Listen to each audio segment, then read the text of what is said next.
Assalamualaikum warahmatullahi wabarakatuh. Alhamdulillahillazi 'allama bil qalam 'allamal insana ma lam ya'lam.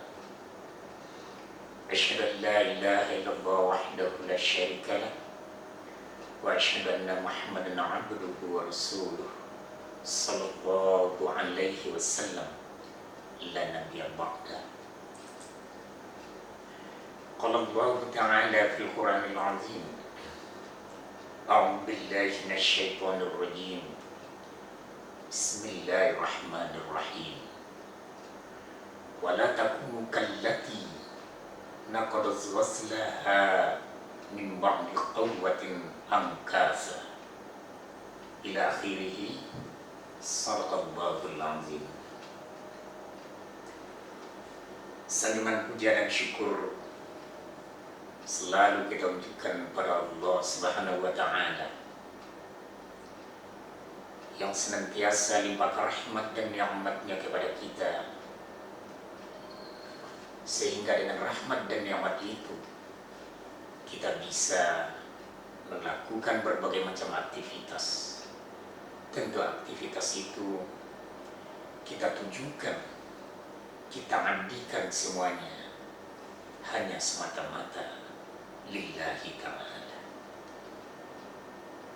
Salawat dan salam senantiasa kita mohon juga pada Allah, sampai hendaknya pada junjungan kita, junjungan alam, rahmat bagi seluruh alam, Nabiullah Muhammad sallallahu alaihi wasallam. Allahumma salli ala sayyidina Muhammad wa ala alihi wa sahbihi ajma'in. Assalamu alayka ya Rasulullah. Assalamu alayka ya Habiballah. Kaum muslimin, kaum muslimat yang dirahmati Allah, dalam kesempatan ini izinkan kami menyampaikan pesan sedikit tentang nilai-nilai yang terkandung di dalam Al-Quran. Pesan ini kita landasi dari ayat yang kita baca di awal. Allah sampaikan kepada kita, A'udzubillahi minasyaitonir rajim. Bismillahirrahmanirrahim. Wa la takun kallati naqala ghazlaha min ba'di quwwatin ankasa. Janganlah kalian seperti seorang perempuan pada masa lampau, tatkala dia mengintal benangnya menjadi sempurna, kemudian benang itu diungkai, diurai, dicerai-beraikan kembali. Dalam suatu riwayat dikatakan bahwa seorang perempuan yang dimaksud adalah Sa'idah al-Asadiyah, yang keseharian kerja dari Sa'idah al-Asadiyah ini adalah tukang tenun kain. Dapat kita lihat seorang menenun kain secara tradisional, satu helai dan satu helai benang disusun. Pada akhirnya sehelai demi sehelai itu terbentuklah suatu kain. Seketika kain yang sempurna itu, Sa'idah al-Asadiyah, belum jadi digunakan, dibentuk untuk berupa pakaian umpamanya, tapi Sa'idah mengurainya. Benang yang sudah ditenun, yang memakan waktu cukup lama itu, diurai dan dicerai-beraikan kembali. Ayat ini memberikan pesan kepada kita betapa kita dalam keseharian kita selalu sibuk berupaya seoptimal mungkin. Tak ubahnya meminta, menenun sehelai dari sehelai ibadah yang kita harapkan sehelai ibadah itu bisa kita bentuk, kita kumpulkan. Yang mungkin kita berharap nilai-nilai ibadah, benang-benang ibadah itu, apapun bentuknya ibadah yang kita lakukan, itu bisa kita bentuk dan ibadah itu bisa kita jadikan sebagai pakaian takwa. Apalagi di suasana Ramadan, bagaimana seorang muslim berupaya seoptimal mungkin, tidak kenal ruang dan waktu. Nilai-nilai Ramadan yang terkandung di dalamnya diupayakan bagaimana mengisi dengan sebanyak-banyaknya untuk mengumpulkan benang-benang iman, benang-benang ibadah untuk ciptakan pakaian-pakaian takwa. Tak terbayangkan bagi kita mulai mengambil sunnah umpamanya dengan mentakhirkan sahur, kemudian kita berzikir di waktu sahar, memperbanyak istighfar, mohon keampunan Allah. Setelah itu kita berupaya bagaimana juga untuk bisa melangkahkan kaki ke rumah Allah. Bukankah pesan Rasulullah Sallallahu Alaihi Wasallam, langkah yang kalian langkahkan ke rumah Allah itu adalah ibadah. Langkahmu ke rumah Allah adalah amal saleh. Langkah yang kau langkahkan ke rumah Allah itu akan mengangkat harkat martabatmu di sisi Allah. Langkah yang engkau langkahkan ke rumah Allah akan menyejukkan dan menerangkan hati. Pernahkah kita menghitung berapa langkah kita dari rumah menuju rumah Allah? Tak terbayangkan bagi kita menenun benang-benang ibadah untuk kita ciptakan menjadi pakaian-pakaian takwa. Sampai di masjid, mungkin kita awali juga memasukkan rezeki sebagai rezeki ke kotak infak. Di bulan Ramadan nilainya berlipat ganda, begitu yang kita pahami. Setelah itu kita sholat sunat, mungkin sholat sunat tahiyatul masjid.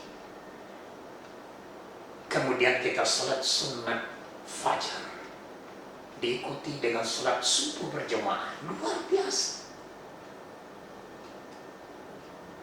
Ada juga yang merangkainya, mendengarkan pesan-pesan agama yang disampaikan oleh guru-guru kita. Setelah itu kita tidak diamkan sampai di sana. Kita manfaatkan barang sejenak juga untuk bertadarus membaca Al-Quran menjelang syuruk. Kemudian syuruk kita lakukan. Pahala dari ibadah syuruk, sunat syuruk yang kita pahami, bila kita mampu melakukannya, pahalanya sampai nilainya itu seperti melaksanakan haji dan umrah. Setelah syuruk kita juga tidak mengabaikan waktu berikutnya, ada doa. Banyak lagi amal-amal ibadah yang kita pahami setelah kita melaksanakan ibadah subuh itu. Pemahaman kita yang diajarkan kepada kita, faiza qudatus sholat fantashiru fil ardh. Setelah melaksanakan sholat subuh, kita bertebaran di permukaan bumi Allah mencari karunia dan rezeki dari Allah. Nyatanya ibadah itu tidak hanya ibadah yang mahdhah, tapi juga ibadah yang ghairu mahdhah. Berapa nilai semenjak sahar sampai selesai subuh, sudah berapa benang-benang ibadah yang kita tenun. untuk ciptakan, kita berharap bagian takwa di ujungnya. Apalagi mencari nafkah itu ibadah yang wajib makhluk. Niatkan dari rumah, bismillahi tawakkaltu ala Allah, la haula wa la quwwata illa billah. Apapun profesi kita, mau ke kantor, mau berjualan, berdagang, apapun profesi kita, niatkan itu menjadi ibadah di sisi Allah Subhanahu wa Ta'ala. Bukankah Nabi pernah mengingatkan kita, kerja itu adalah ibadah, kerja itu adalah amal soleh, kerja itu adalah penghapus dosa. Tak terbayangkan bagi kita dengan niat ikhlas, termasuk benak iman, ibadah yang kita tenun untuk ciptakan hati takwa. Malah di bulan Ramadan keletihan dan kelelahan kita itu tertidur karena mengharap ridha Allah, bekerja sampai kita letih, lelah, tertidur. Malah Nabi memesankan itu pun dijadikan ibadah. Luar biasa, sungguh luar biasa. Rangkaian berikutnya banyak ibadah, kita tidak mau meninggalkan bagaimana sholat di awal waktu, sholat zuhur di awal waktu, setelahnya kemudian berjamaah, asyar juga demikian, sampai maghrib kita tidak lepaskan nilai-nilai itu. Berbuka dengan sekedarnya, kemudian kita langkahkan kaki lagi ke rumah Allah, sampai pada akhirnya sampai laksanakan sholat isya dan tarawih, dan sampai kita tidur mengharap Allah maaf, sampai kita membaca Al-Quran bertadarus sampai kita tertidur. Bukankah itu benang-benang ibadah yang kita tenun? Di saat itu menjelang sarmala kita bertahajud lagi. Allahu Akbar. Satu hari coba kita ilustrasikan, kita inventarisir, andai kata kita bisa, kita inventarisir berapa nilai-nilai itu kita lakukan sampai tidur kembali. Malah tidur itu bisa ibadah. Bukankah di dalam ajaran agama kita tidak satu pun kegiatan-kegiatan yang kita lakukan apabila itu kita sandarkan kepada Allah itu adalah ibadah.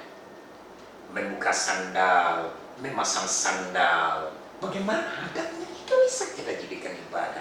Tidur, bagaimana adab tidur menurut ajaran agama, itu bisa dijadikan ibadah. Kesimpulannya, masyaallah hadirin yang berbahagia, seketika kita sudah tenun sedemikian rapi benang-benang amal untuk ciptakan pakaian-pakaian takwa, sudah jadi. Apalagi nanti sampai di ujung Ramadan, akankah kita sia-siakan? Kita ungkai benang-benang itu tanpa kita sadari satu persatu kembali. Dengan apa mengungkainya? Nah, inilah yang perlu kita upayakan seoptimal mungkin. Jangan ungkai nilai-nilai ibadah itu, benang-benang ibadah, benang-benang amal soleh itu yang sudah tertenun dengan rapi untuk kita harap sebagai pakaian takwa kita. Kita ungkai, uraikan sebagaimana kisah dari Saidah Al-Asadiyah itu tadi. Dengan apa ungkainya?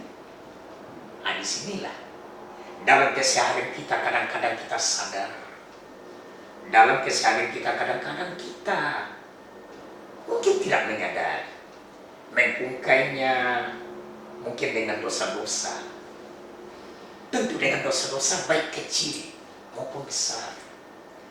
Jangankan dosa yang besar, dosa kecil saja, upayakanlah kita harus menyadari itu akan mengungkai nilai-nilai ibadah. Di antaranya mungkin ghibah dalam bentuk namimah, dalam bentuk hasad, iri, dengki. Bukankah kita diingatkan oleh Allah segala yang kita lakukan dinukil dari ayat yang disampaikan, inna sama wal basar wal fuada kullu ulaika kana anhu Kenapa pendengaran dan penglihatan itu akan menimbulkan dosa-dosa secara lahiriah? Tangan akan bergerak, kaki akan melangkah, mulut akan berkata.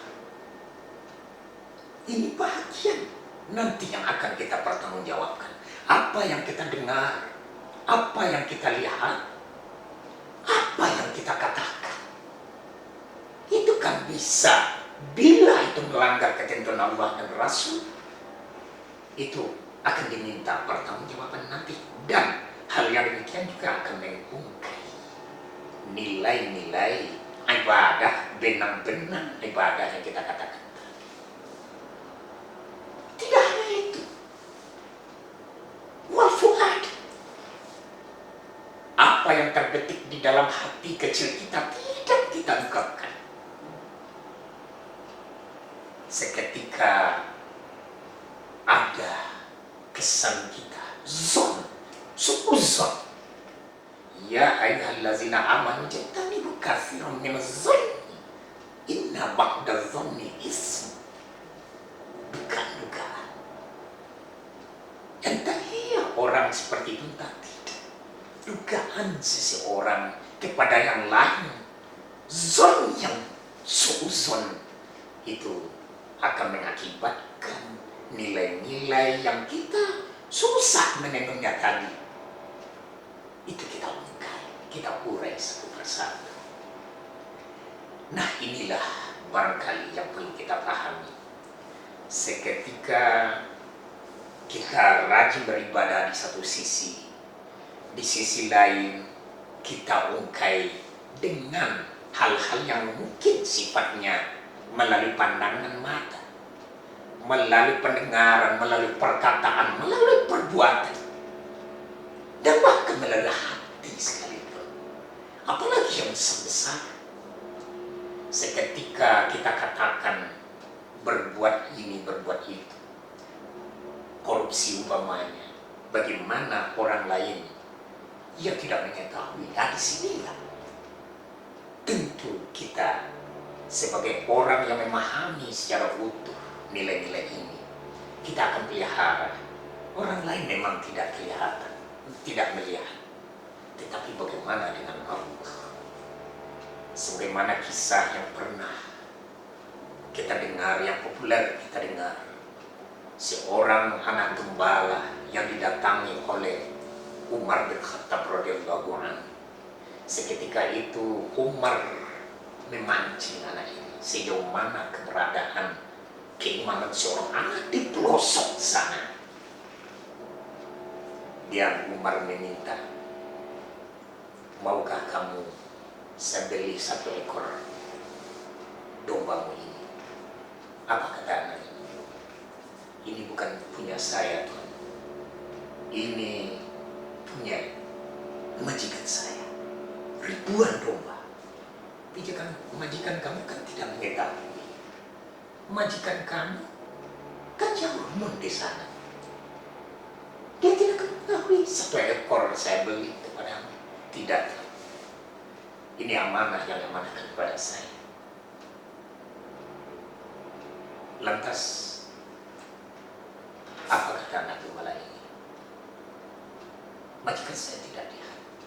Tetapi bagaimana dengan Allah? Ini keimanan yang luar biasa. Begitu hendaknya kita memelihara. Seketika kita rajin beribadah, di sisi lain kita harus rajin pula memelihara. Jangan terusik nilai-nilai tatanan ibadah yang sudah kita tenun tadi. Terusik oleh nilai-nilai, terungkai oleh nilai-nilai yang membuat ibadah tadi terusik keberadaannya. Kaum muslimin muslimat yang dirahmati Allah, segelintir dari ungkapan ini untuk saya yang menyampaikan dan untuk kita semua. Mumpung Ramadan diberikan kesempatan dari Allah, mari kita optimalkan nilai-nilai Ramadan pada saat ini untuk pengacaan diri kita menjadi insan-insan kamil, manusia-manusia yang sempurna. Lakukanlah selalu pengawasan diri kita senantiasa dilihat oleh Allah. orang tidak melihat umpamanya, tapi bagaimana dengan Allah? Banyak kisah-kisah yang menceritakan tentang ini, supaya keimanan dan keyakinan itu teguh, tidak lekang di panas, tidak lapuk di hujan, di asap indah mati, di bubuk indah lahir. Itulah kaum muslimin yang bisa disampaikan. Semoga berkekalan amalan-amalan kita, dan mungkin ada yang terusik, selalulah mohon keampunan Allah Subhanahu wa ta'ala.